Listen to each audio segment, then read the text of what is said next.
let's go back to order. Sure. Again, because for me that was like a key part.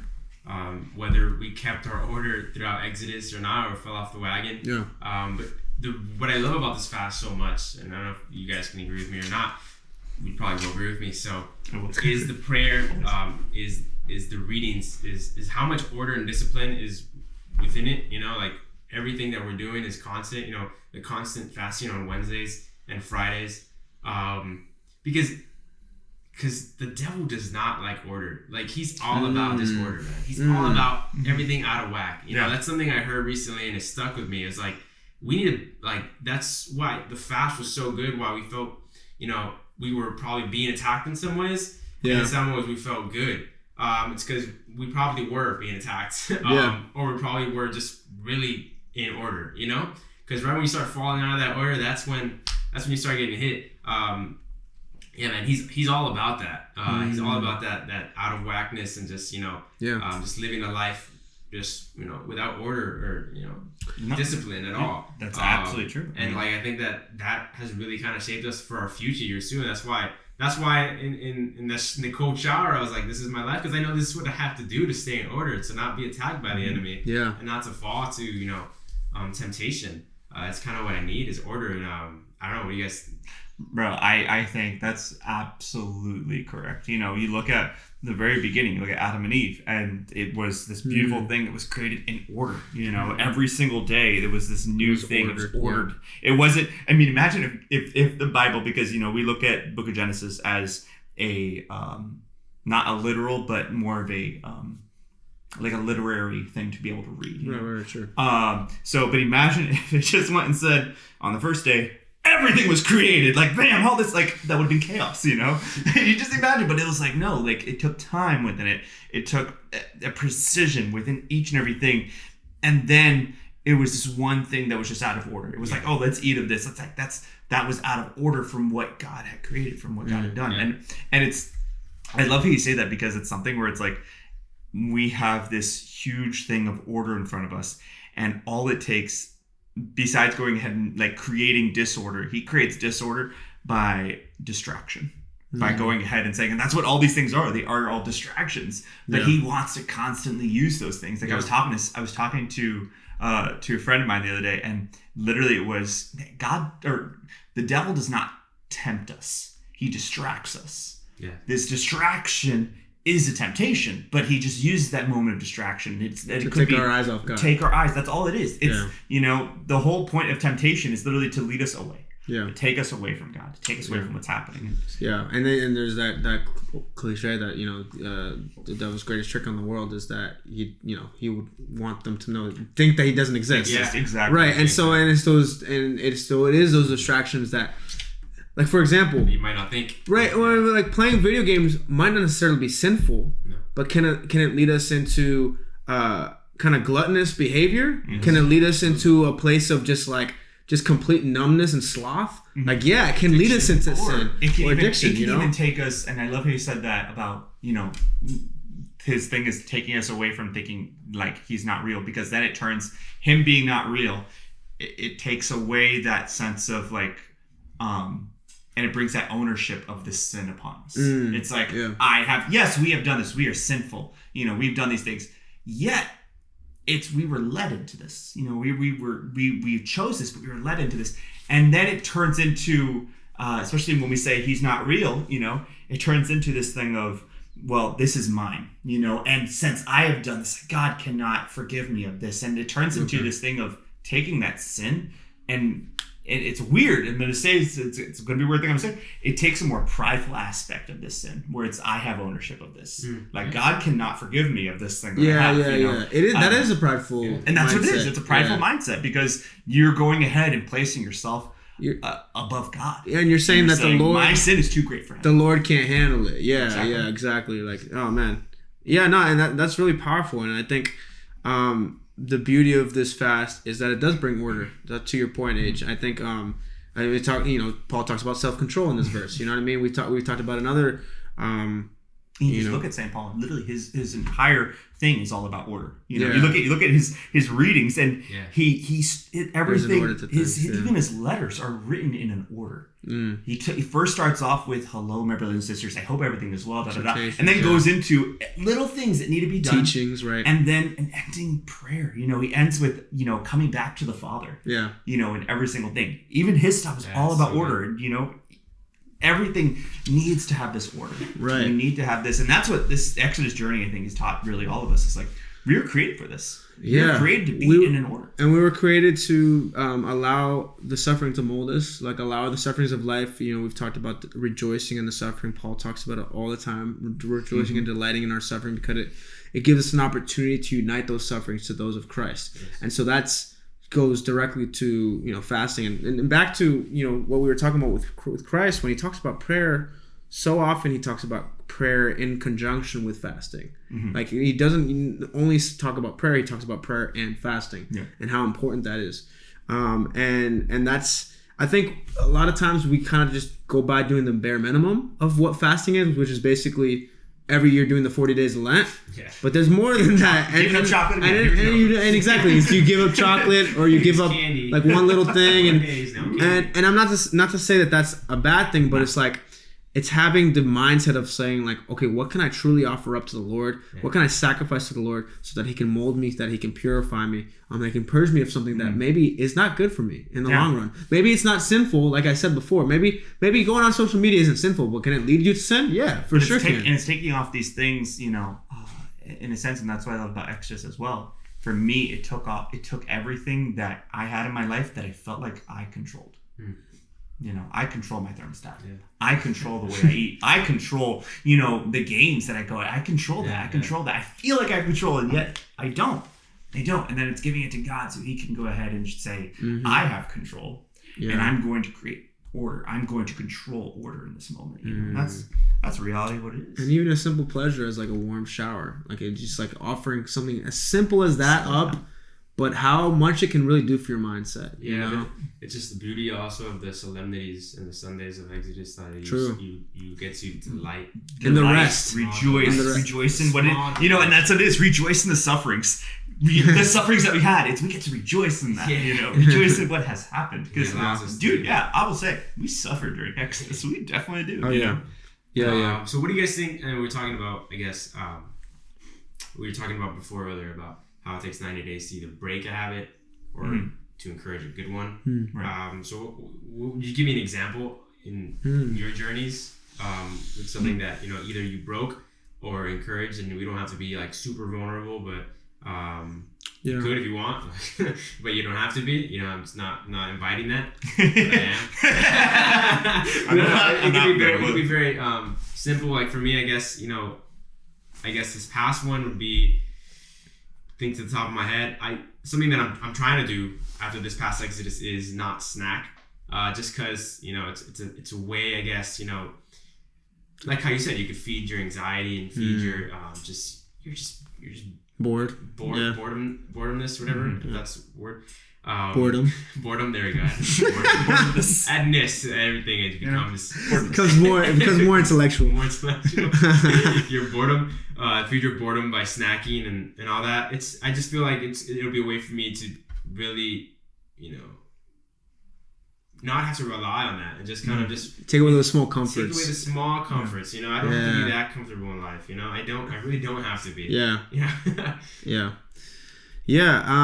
I'll go into just something that encouraged, more so just my prayer life has thrived because of Exodus. Being able to truly take over, and we always talk about just giving the first fruits of your day to the Lord. People always talk about that, but that's like, it's something as simple as that, and then just setting aside and carving out that time to spend with the Lord in prayer and in the Word, bro. Like, I was like, because of Exodus, it really gave me that opportunity to be in the Word every single day. Whether just because in the fast they give you reflections from the book of Exodus, obviously, which maybe we should talk about a little bit more. The journey of Moses out of Egypt into freedom, but we can talk about that after. But just going into the Word of God that is so available for us every single day. Like we literally have the Word of God, the King of all the universe. He's given us these words. Yeah. And so it's like, man, like I should really take advantage of learning as much as I can from the man himself, this divinely inspired word. So that's been something that's really, really been an amazing habit that's been encouraged. And I'm going to continue to grow in prayer and being in the Word. Yeah. No, for me, I mean, I had two different things really that happened within both my Exodus journeys. My first Exodus journey, it literally gave me, I was thinking about that the other day. I'm like, what was the difference? And the first one, I really got to go ahead and just let go of this idea of I'm in control. Really got to let that go. And then it was more on that reliance on the Lord, and I remember during it, and I need to get back into it with my fiance, during that time, we got to do a lot more of like litany of trust and litany of humility, because it was just that sense of, I remember going ahead and just doing it. It was like, okay, we're doing this Exodus journey. And I remember I was leading it. I was in charge. And I remember having this conversation with some of you guys about like how kind of a struggle that was at times, because it felt like, well, I need to place myself at this level, where everyone else is at this level. Not in a sense of like, I'm higher than thou, but it's more of like, I need to be, so that you guys don't feel like I let you down in some form or fashion. Yeah. And that changed up real quick at the very beginning. And I got to talk to everyone about that in my Exodus group. Was really powerful, and it gave me that sense of I need to let go of control of what people think. Yeah, I need to do that. That's powerful. And then my second one, as I got into it, prayer was always part of my life.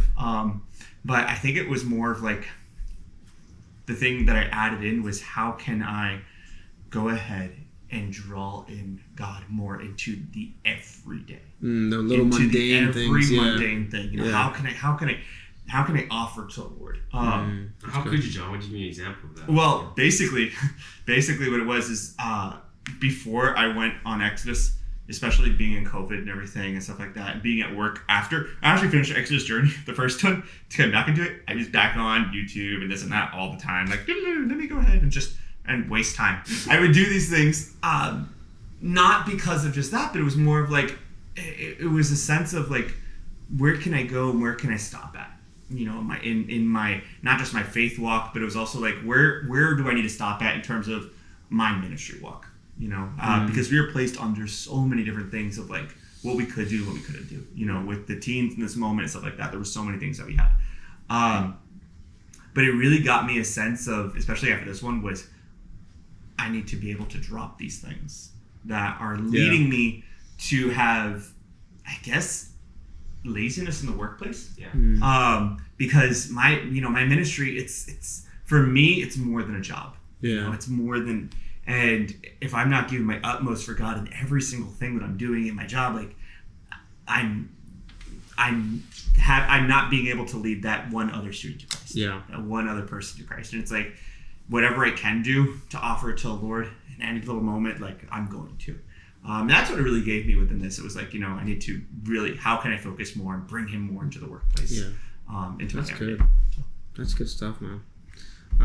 I wanted to mention too, like we were talking about before, going to the Word and the beauty of this fast and reflecting upon the Israelites, the early Israelites and Moses, and really, and we talked about this before, like, because you kind of extended that invitation to us, you were kind of like our Moses, right? Yeah, you kind of like that. I remember that. You're Moses, so like. But there's a lot of weight to carry on the shoulders. No, but it's so you kind of reflect on the walk of Moses and the Israelites exiting out of Egypt from that slavery, right, into freedom, and so each of us has had those freedoms in our own life. So I wanted to ask you guys, like, kind of, what do you guys feel like you have more freedom in your life, and what do you feel like you could even go deeper in? You know what I mean? And it kind of speaks a little bit to that previous question, but like that's the beauty of this fast, is that it calls you to greater freedom in all these different aspects, all these different ways of life, right? And so for you not to be dependent on those things, not to be enslaved to those things like the Israelites were in the book of Exodus. Even wanting to go later on, once they're out of Egypt, they're like, because they want to go back to that comfort. Yeah, they wanted it. They desire because it was comfortable. It was familiar. It was comfortable. It was familiar. They were like this. It literally talks about how they were like, I was better off. Yeah. I was better off on over there because they're in the wilderness and all this other stuff. You know, and I was better off. Yeah. At least there I got a meal. At least there I got, you know. And so I think sometimes we feel like that. Yeah. You know, at least in front of my couch playing video games, at least I'm comfortable. At least I can go ahead and, you know, eat what I want. At least I can go ahead and we think that we're in control. Yeah. You know, and that's what it is. I think even the Israelites, they thought, well, I'm in control right now. Yeah. I can go back and I'm still in control of what I desire, what I have. But it's like you're in slavery over there. Right, and so we don't, and these are the things that we don't even realize sometimes that we're enslaved to. But to speak to that, the thing that I feel like that I've gained freedom from in some senses, and as a result of this fast, is truly, I never felt like I was ever ashamed about talking about the Lord and talking about the Lord in like kind of a public forum or like really, but like truly all like any bit of a stronghold of shame or like. That just went out of the window after this because I decided kind of like I just want to give my whole life for the kingdom. You know, I want to give my whole life because this is such a short life, and that time really helped me understand that, and we reflected upon that even in the podcast. How short life, how temporary life is. You know, Paul talks about it and stuff, and I just realized like, man, like I want to give my whole life for ministering to people in the kingdom and just. I any bit of shame that I had, it's out the window. It's out the door. Like I just want to leave my life out on the line for the Lord.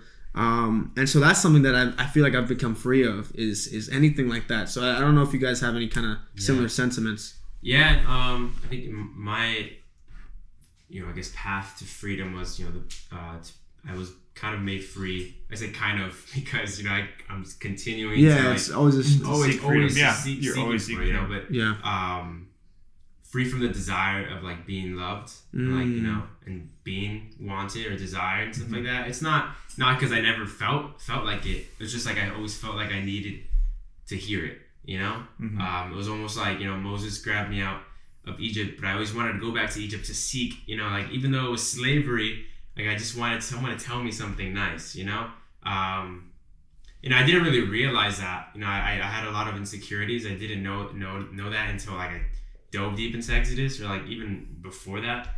But it was just that like desire of being like loved and or just like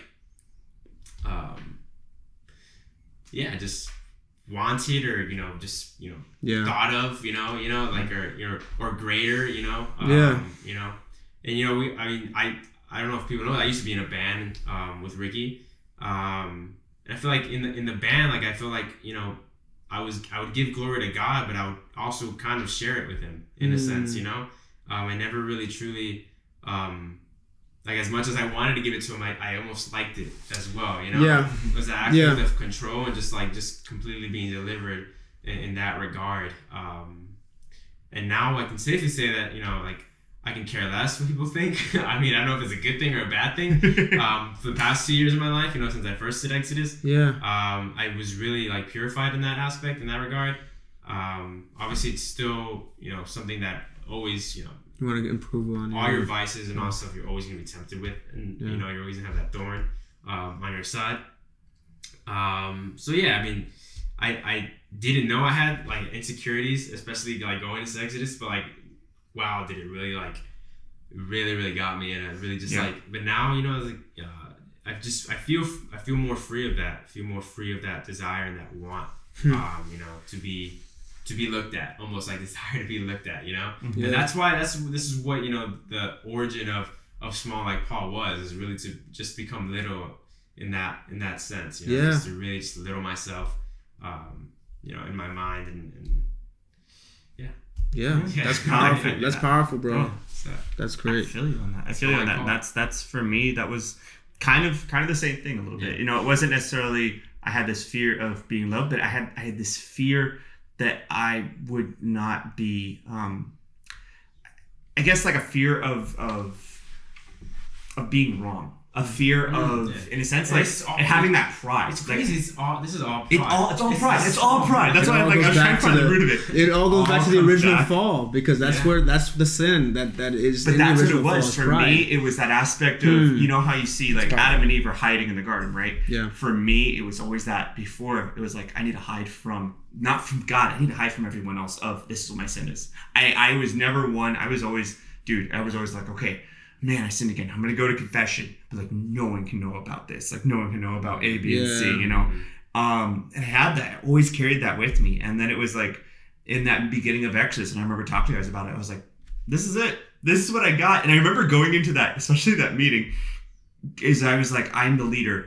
But I was like, you know what? I need to give all if I'm going to lead this. I need to give everything and lay it on the table. And I remember how hard it was because we had 2 younger guys who were actually 2 of my students. Yeah. You know, they were seniors in high school, and I was like, this is me, guys. Like, this is, I remember that. Yeah, you had to bury yourself. Yeah. How scary that was. Wow. That was terrifying. I was terrified of that.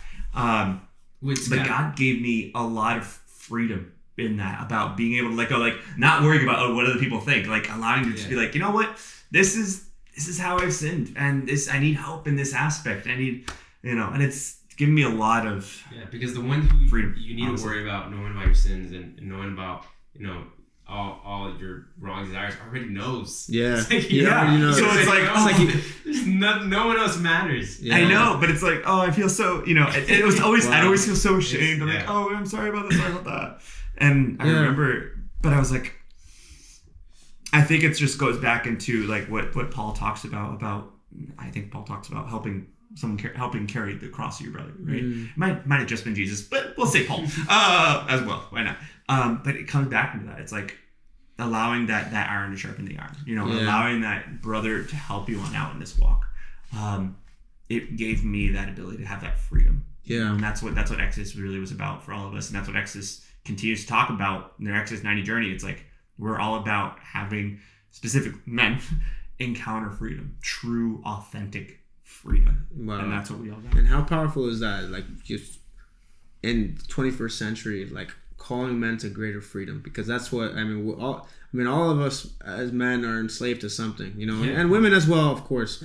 Obviously, but we're all enslaved to something, and it's just such a powerful statement that and the beauty of you know, the creators of Exodus, founders, just kind of really going out on a limb and just really asking guys to make these sacrifices and whatnot. And speaking to what you were talking about, men, you know, kind of going on that journey together. I mean, Age, you and I, you know, the first time we went through Exodus, we were anchors, and it in part led to us starting this podcast. Yeah. And the reason that we're talking right now, because of us reflecting on the readings from Exodus, and in our own devotionals that we were doing, and in St. Paul's letters. And so it's really amazing to see the full circle of us, you know, kind of going through that journey, leading us to say, you know what, we're finding greater freedom, and we want other people to experience this amazing freedom that Christ provides us, and that Paul talks about, the freedom that he attained in his encounter with the Lord. And so, and when in that transformational time when we were encountering the Lord